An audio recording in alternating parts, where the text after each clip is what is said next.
You bought the car, you love the instant torque, but something still feels off. Most people think EV problems are about chargers or range, but the biggest things keeping you from enjoying your ride are actually happening before you even turn the car on.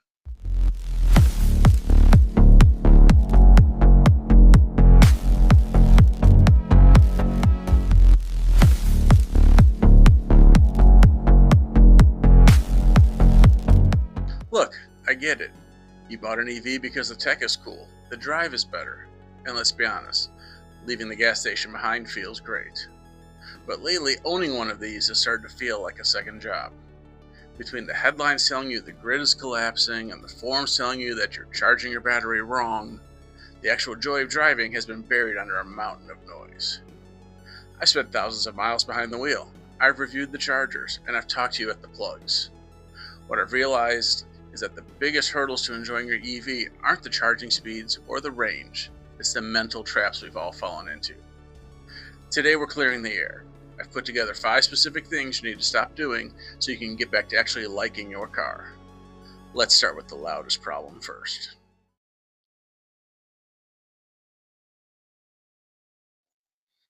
All right. Point number 1, you're listening to the haters. Obviously, the internet is going to be the source of most of these points. And the loudest one in the room is always going to be the people that just hate EVs for whatever reason. And they're going to spread lies, they're going to spread misinformation, and you're going to get caught up in the political backlash either way. When it comes down to it, you're not going to have a political debate about your coffee maker. So why would you have it about your car? And when it comes to misinformation, what do we hear all the time? Oh, the batteries are going to catch fire, the batteries are going to die, they're not going to last long enough. There's so much out there. The fact is, battery electric vehicles have the lowest incidences of fires. Plug-in hybrids actually have the highest, and ICE vehicles are right in the middle. That's the facts. Anything can catch fire. It can happen. But am I worried about it? No. And I've got all 3 vehicles at home. People want to talk about battery degradation. They're not going to last. You're going to have to replace them. It's going to cost $10 million to replace the battery pack. The fact is, the stats are in. Batteries are lasting. You've got multiple hundreds of thousands of miles on the battery packs. Now, you've got 10 plus years, going on 15 years of battery packs out there. It's not a big deal. Yeah, they can. A lot of times, just a single module that's bad can be replaced instead of the entire battery pack. And everyone's like, oh, but, it's so much money in it. You know what? Engines go bad too. And engines are really expensive to replace. Transmissions are really expensive to replace. It's a fact of car ownership. Stuff could go wrong. No reason to sweat it. You've got a warranty. Most new battery warranties, 8 to 10 years plus, 100,000 miles plus. Don't stress over it. Don't listen to the hate. And some of the worst of it is the political backlash. This side likes him, and this side hates him, and then this side's going to hate him, and that side's going to like him. Every time there's a change in the White House, there's going to be a change in vehicle regulations and environmental regulations. It's going to change. Don't sweat it.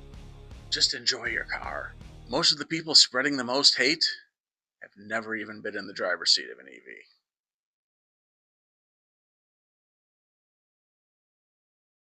Point number 2. You're listening to the owners. Huh? Yeah.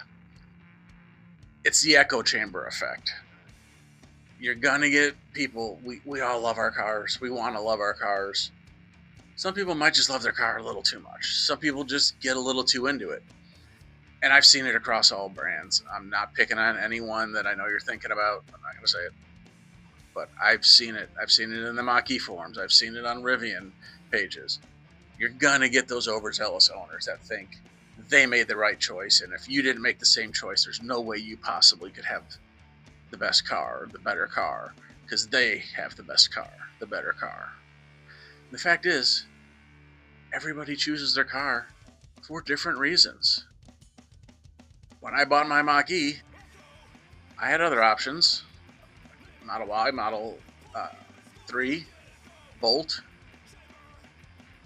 amongst others, but those are the ones I was looking at the most for reasons I will get into privately. But the fact is, did the Teslas have better tech? Sure. They've got the best tech. No one's arguing that. But I thought the Mach-E had better driving dynamics. You know, was the Bolt more affordable? Sure. Wasn't necessarily looking for the cheapest option. I'm a car enthusiast. I'm a driving enthusiast. So the dynamics that the Mach-E offered outweighed the budget of the Bolt, the tech of the Tesla products. Everyone's going to make theirs. Everyone has different reasons for different things. And just don't let the super fans ruin your experience. And at the same time, too, be careful listening to people that always are spewing problems they've had. You know, the internet is 40% people who have absolutely love it, nothing's ever gone wrong, 40% of people who've had nothing but problems. That's what you hear on the internet. The reality is, that's 5%, 5%. The rest of us are living in the middle. So, careful with the super fans. Careful with the people that just want to spew all the bad things that they've experienced. It doesn't mean that everyone's going to have those problems.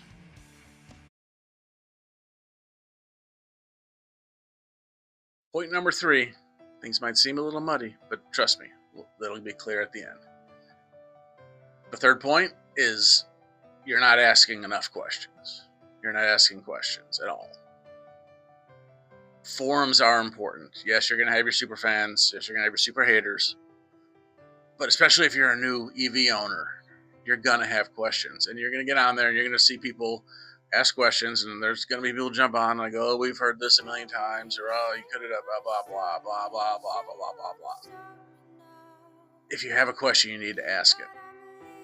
My trick for that, if you're worried about how the people are going to react, obviously the first thing you do is get online, get on Google, search forums, search Facebook pages, but use search functions for your questions, see if you can find the answer. And if you can't, get on the forums, but word your question right. Come at them with, hey, I've searched everywhere, I can't find the answer to this question. You will activate the superhero in everyone who's going to want to be the one that gets you the answer because you couldn't find it anywhere else and they can find it. You know, sometimes you gotta manipulate them that way. But don't be afraid to ask questions. If you don't know something, if you can't find the answer, someone will know. There's so much information for every make and model out there. Ask your questions, filter out the garbage.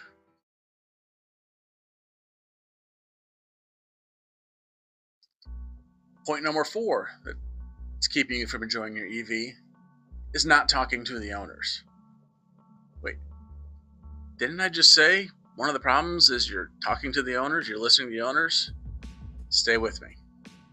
We're talking digital versus physical.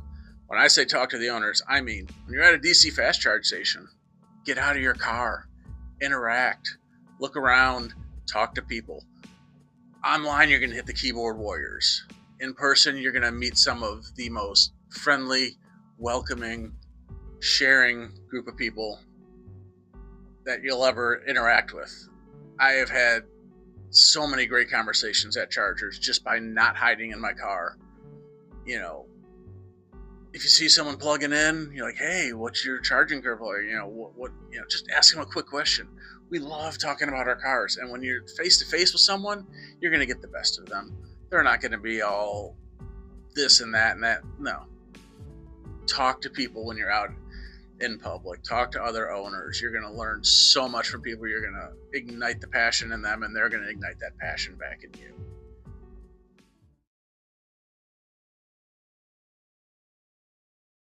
And the 5th point, I see this probably more than anything, is obsessing over the efficiency of your vehicle, the range, the gasometer.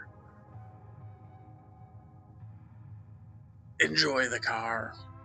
And I know this one kind of goes against what I said, ask questions. Yes, ask questions. If you're wondering about your charging curve, That's a utilitarian question. That's something you need information on. But when someone starts telling you, yeah, but once you hit 15% state of charge, you better turn your heater off and you'll get another 4%. That's not the one. That's not what you're looking for. Efficiency changes with weather, with just the wind, with the temperature.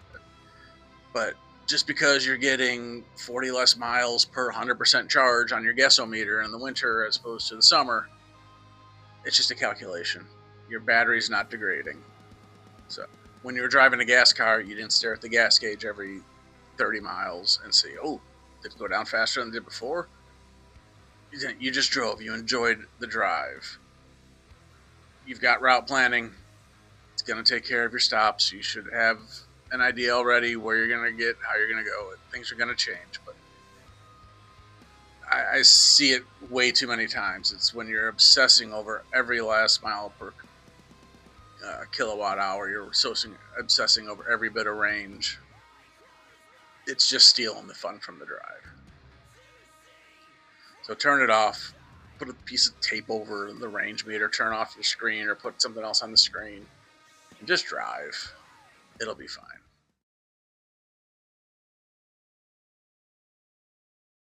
And on the heels of that one, I'm giving you a bonus tip. I say just drive, and I mean it. Just drive. The last point that I think is taking the fun out of a lot of it is people are afraid to road trip it.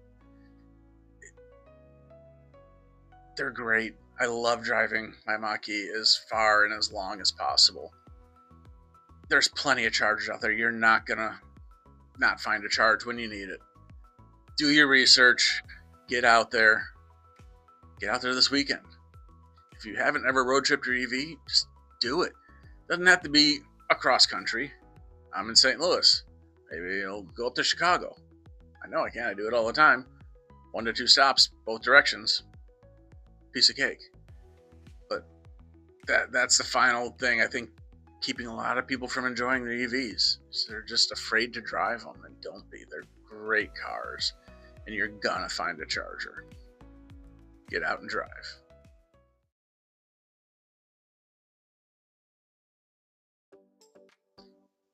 So where do we go with this? How do we wrap this up? Get off the internet and get in your car. Go love your car. Vehicles are generally the second biggest investment, second biggest purchase most people ever have next to their house.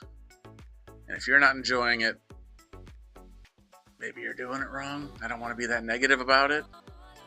But yeah, stop listening to the haters. Stop listening to the super fans.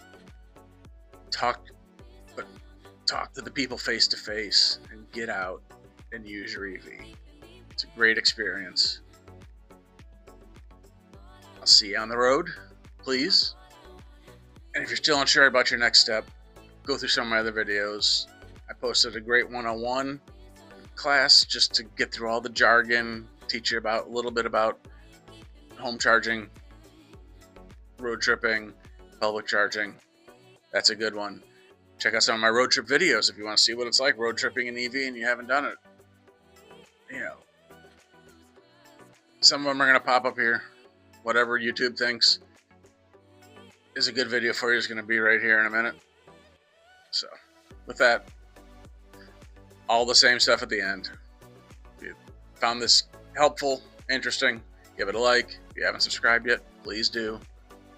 Drop a comment below. Let me know what you think. Good, bad, indifferent. Let's talk. See you on the next one.